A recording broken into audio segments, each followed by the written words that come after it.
Hello everyone, my name is Joanna Wilson. I am a Cambridge graduate, sister of an Olympian, daughter of a YouTube sensation who is on a mission to create the largest community supporting students across the entire world. Just Work Tutoring.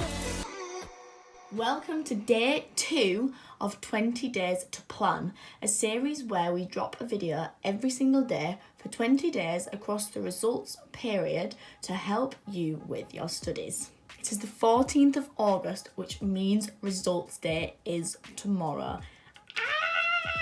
No! God, please, no! No! Who's excited? Who's nervous? We're probably feeling lots of emotions right now. But over the next couple of minutes, I'm going to tell you how to fully plan and prep for tomorrow. So what happens is we wake up and UCAS usually updates around 8 a.m. Now this is often before most students go into their college, so you kind of know how you've done around and about before you actually go and look at that piece of paper.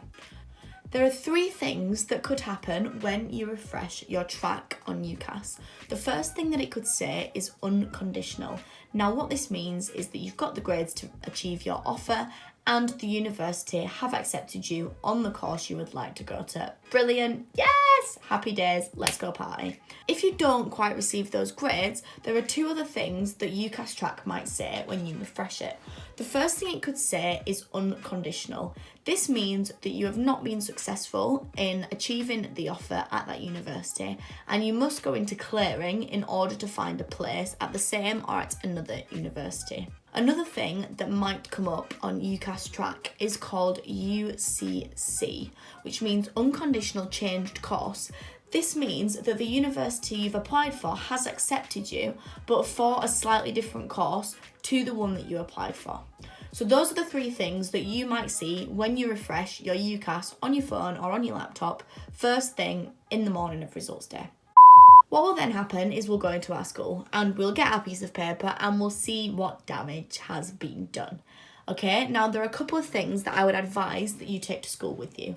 First of all, your telephone, and make sure it's charged, because if you don't quite receive those results, we're going to have to be making quite a few phone calls to several universities. Our UCAS track number, along with the university contact numbers of places we may want to go to instead or as well as the one we applied for. You will also be given a university clearing number, so it's super important that we note that down somewhere so we can give it to people when we start speaking to them on the phone. Another great thing to think about as well is a list of questions you might want to ask different universities that you may be applying for. It may be that you've never been to that university before. Now there are 5 things that I believe you can do off the back of not achieving the results that you might have been predicted or you might have expected or wanted. The first thing you can do is send your papers back to be remarked. If you are super close to that boundary to achieving those results that you want and need for your university place, then it is possible to send your papers back. Tell your university that you're doing this and hopefully they will return successful and therefore offer you the place. The second thing that we can do if we don't quite achieve those results that we expected is go through clearing. It's service on UCAS that runs from July to September. However, most of the places come out post results day. It's a service that fills places at universities that aren't yet full. So they can advertise a place at their university if they've not had enough people receive offers. One thing to note about clearing is that you can only put in one choice at a time. So be super careful about the choices that you're putting in, because it may be that you receive an offer from that first choice and actually you've looked at another place elsewhere in the meantime. You will ring up the universities and go through your list of questions and talk through your options with trained advisors on the university hotlines on the day of results. A couple of tips for going through clearing: be patient. There is a place for everyone and you will find a place that you want. It's quite easy to shoot from the hip and just try and grab a place where there's one available, but be wise and take on the advice that you are being given. Another thing you can consider is retaking your exams as well. So if you do feel that it's not being reflective of what you're capable of when you receive your results, retaking your exams might be another option. Number 3, not if you don't just achieve your results, but also if you just don't get a place at the university that you were hoping for. It is possible to take a gap year, okay? Now you can take some time away, clear your head, do some other fun things, go travelling, get into the working world and take some time away from your studies.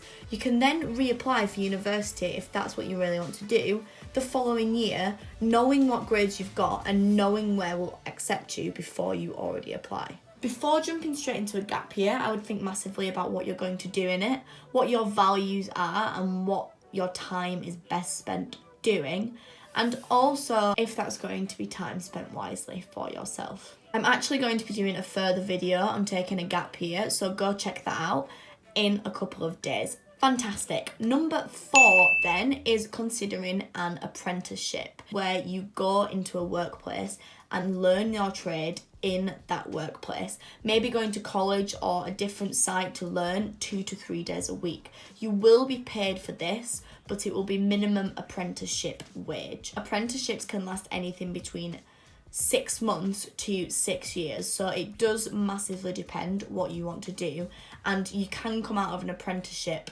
with varying levels of qualifications. If you're a hands-on person and likes to learn on the job, as well as you wanting to jump into a place where you can start earning money, it might be that an apprenticeship is worth considering for yourself. The last thing that I want to talk about, if you're not getting the grades you quite expected, is adjustment. Adjustment refers to someone who's got better grades than they thought they were going to get. They've exceeded expectations and their offer might have been BBC and they've got 3 A's. Adjustment allows us to go to a better university with a higher offer if we've done exceptionally well in our exams. This is completely down to you contacting universities to see if they have a place that they might be able to give you. And adjustment actually ends on the 31st of August, so you've got a much shorter time frame to get that in if you are someone in that position. We've spoken through 5 things to do if you don't get the results you're expecting. Ask for your exams remarked, go through clearing, take a gap year, consider an apprenticeship, or go through adjustment. You will be absolutely fine tomorrow, I promise, and I hope less rather than more of you are having to use this video and follow these tips. But one thing I would say is be calm. It is okay. And I am a massive believer of the fact that everything happens for a reason. So if you don't quite make the grades that you need to make, then that is fine. It doesn't define you as a person, and you will go in the right direction and thoroughly enjoy everything you do. I hope this has been really informative for you today, guys, and like I say, good luck with those results tomorrow. You're going to be fantastic, and I can't wait to hear from lots and lots of you to see how you get on. Thank you so much for watching, and we'll catch you tomorrow for day 3 of 20 days to plan. Remember, guys, anything is possible if you just work. Bye.